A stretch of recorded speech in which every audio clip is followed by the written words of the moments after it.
Students, welcome to my YouTube channel Study Fusion. आज हम पढ़ेंगे ट्रिप्टोफैन ऑपरेन के बारे में। Tryptophan operon.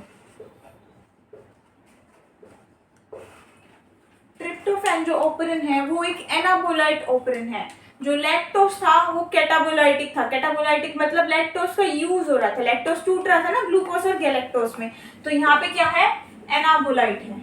एनाबोलाइट का मतलब क्या है कि यहाँ पे फॉर्मेशन हो रही है किसकी, ट्रिप्टोफैन की। फॉर्मेशन ऑफ ट्रिप्टोफैन, ठीक है। वो एक इंड्यूसिबल ऑपरेन था ना, ये एक रिप्रेसिबल ऑपरेन है। Repressible operon. अच्छा, ये करता क्या है, ये पॉजिटिव फीडबैक भी देता है और नेगेटिव फीडबैक भी देता है, ठीक है। इसके अंदर पहले क्या क्या कंपोनेंट्स हम ये देखेंगे, उसके बाद हम इसके बारे में आगे पढ़ेंगे, ठीक है। अच्छा, लैक्टोज ऑपरेन में हमने क्या पढ़ा था, एक रिप्रेसर था, है ना। यहाँ पे एक रिप्रेसर है, ठीक है। फिर हमने क्या पढ़ा था, उसके अंदर प्रोमोटर है, इसके अंदर भी प्रोमोटर है। उसके अंदर और क्या था, ऑपरेटर था, ऑपरेटर है। फिर इसके अंदर है एक सीक्वेंस, और उसके बाद है स्ट्रक्चरल जीन। स्ट्रक्चरल जीन कैसे, ए बी सी डी ई ऐसे, ठीक है।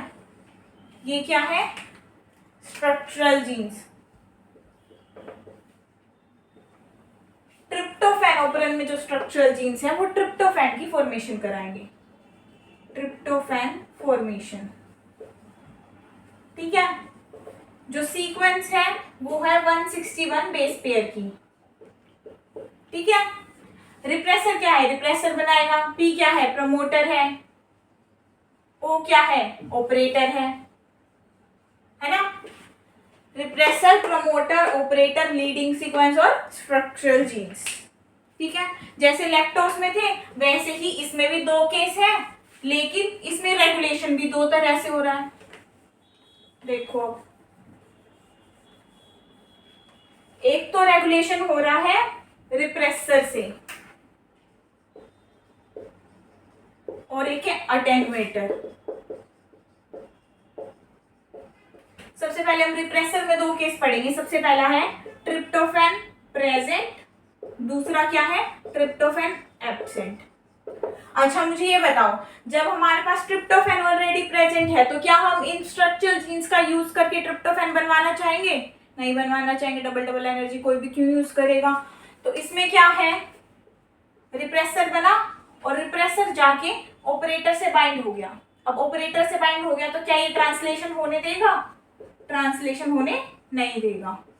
यानी कि इसने बनाया रिप्रेसर, रिप्रेसर चुपचाप जाके ऑपरेटर पे बाइंड हो गया और ये सारा सीक्वेंस अपना काम नहीं कर पाया, ठीक है। ट्रिप्टोफैन एब्सेंट है तो क्या हुआ, रिप्रेसर बना, रिप्रेसर ऑपरेटर से बाइंड होगा? नहीं होगा। अब जब रिप्रेसर ही ऑपरेटर से बाइंड नहीं हो रहा तो आरएनए पॉलीमरेज क्या है, आरएनए पॉलीमरेज है फ्री। और जब आरएनए पॉलीमरेज फ्री है तो ट्रांसलेशन कराएगी किस किस का, स्ट्रक्चरल जीन्स का, A B C D E genes का, ठीक है। ये रिप्रेसर का केस है, ठीक है। रिप्रेसर का केस हमने किस में पढ़ा था, लैक्टोज में भी पढ़ा था ना। लैक्टोज में हमने क्या पढ़ा था, जो लैक्टोज है ना वो क्या है, बॉस है। जब बॉस आता है तो वर्कर काम करना शुरू करते हैं, और जैसे ही बॉस चला जाता है वर्कर काम करना बंद कर देते हैं, ठीक है।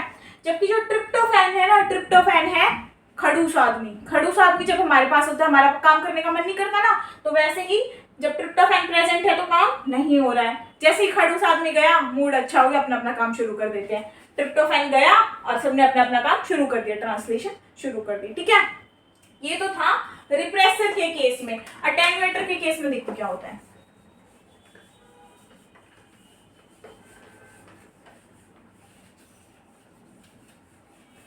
अटेन्यूएटर का केस कुछ ऐसा है, ये एमआरएनए है और यहाँ पे 4 राइबोसोमल बाइंडिंग साइट है, ठीक है। मान लो ये फर्स्ट वाली है, ये सेकंड वाली है, ये थर्ड वाली है और ये फोर्थ वाली है। First, second, third, fourth. जब ट्रिप्टोफैन प्रेजेंट है तो क्या होगा, जो थर्ड और फोर्थ वाले हैं ना वो आपस में लूप की फॉर्मेशन कर लेंगे। कैसे होगा, फर्स्ट, सेकंड, थर्ड और फोर्थ ऐसे हो जाएगा, लूप की फॉर्मेशन कर लेंगे। और ये क्या है, mRNA है। जब थर्ड और फोर्थ में लूप की फॉर्मेशन हो गई, और ट्रिप्टोफैन प्रेजेंट का केस बता रही हूँ मैं, ट्रिप्टोफैन प्रेजेंट है, थर्ड और फोर्थ में लूप की फॉर्मेशन हो गई, तो ये आरएनए पॉलीमरेज को अपना काम नहीं करने देगा, ट्रांसलेशन नहीं होगी, ट्रिप्टोफैन की फॉर्मेशन नहीं होगी। जब ट्रिप्टोफैन एब्सेंट है तो क्या होगा, तब भी चारों प्रेजेंट है, फर्स्ट सेकंड थर्ड फोर्थ। लेकिन अब की केस में क्या होगा कि जो सेकंड और थर्ड है ना, वो लूप की फॉर्मेशन करेंगे। अब आप कहोगे कि लूप की फॉर्मेशन हो गई फर्स्ट फोर्थ सेकंड और थर्ड ऐसे, तो ट्रांसलेशन होगी, ट्रांसलेशन होगी, ट्रिप्टोफैन की हमारे को जरूरत है, इसमें ट्रांसलेशन होगी। ठीक है, अगर थर्ड और फोर्थ ने आपस में लूप की फॉर्मेशन करी है तो ट्रांसलेशन नहीं होगी, सेकंड और थर्ड ने आपस में लूप की फॉर्मेशन करी है तो ट्रांसलेशन होगी, है ना। इसमें और ट्रिप्टोफैन, लैक्टोज और ट्रिप्टोफैन वाले में क्या फर्क है कि वहां पे तो 3 जीन थे, स्ट्रक्चर जीन Z, Y और A, बीटा गैलेक्टोसाइडेज, परमिएज और ट्रांसएसिटाइलेज जो बना रहे थे। यहाँ पे 5 स्ट्रक्चर जीन से जो बना रहे हैं ट्रिप्टोफैन। और लैक्टोज क्या था, लैक्टोज था बोस, जब बोस आएगा तो सब काम करेंगे, बोस चला जाएगा तो काम करना बंद कर देंगे। ट्रिप्टोफैन क्या है, चिड़चिड़ा आदमी है, जब चिड़चिड़ा आदमी आएगा तो काम करना सब बंद कर देंगे, जैसे ही वो चला जाएगा मूड अच्छा हो जाएगा, सब अपना अपना काम शुरू कर देंगे। दोनों में डिफरेंस बता दिया है, लैक्टोज में और ट्रिप्टोफैन में। दोनों किस में मिल रहे हैं, प्रोकैरियोट्स में मिल रहे हैं, है ना। आज के लिए इतना ही, मिलते हैं नेक्स्ट क्लास में, बाय।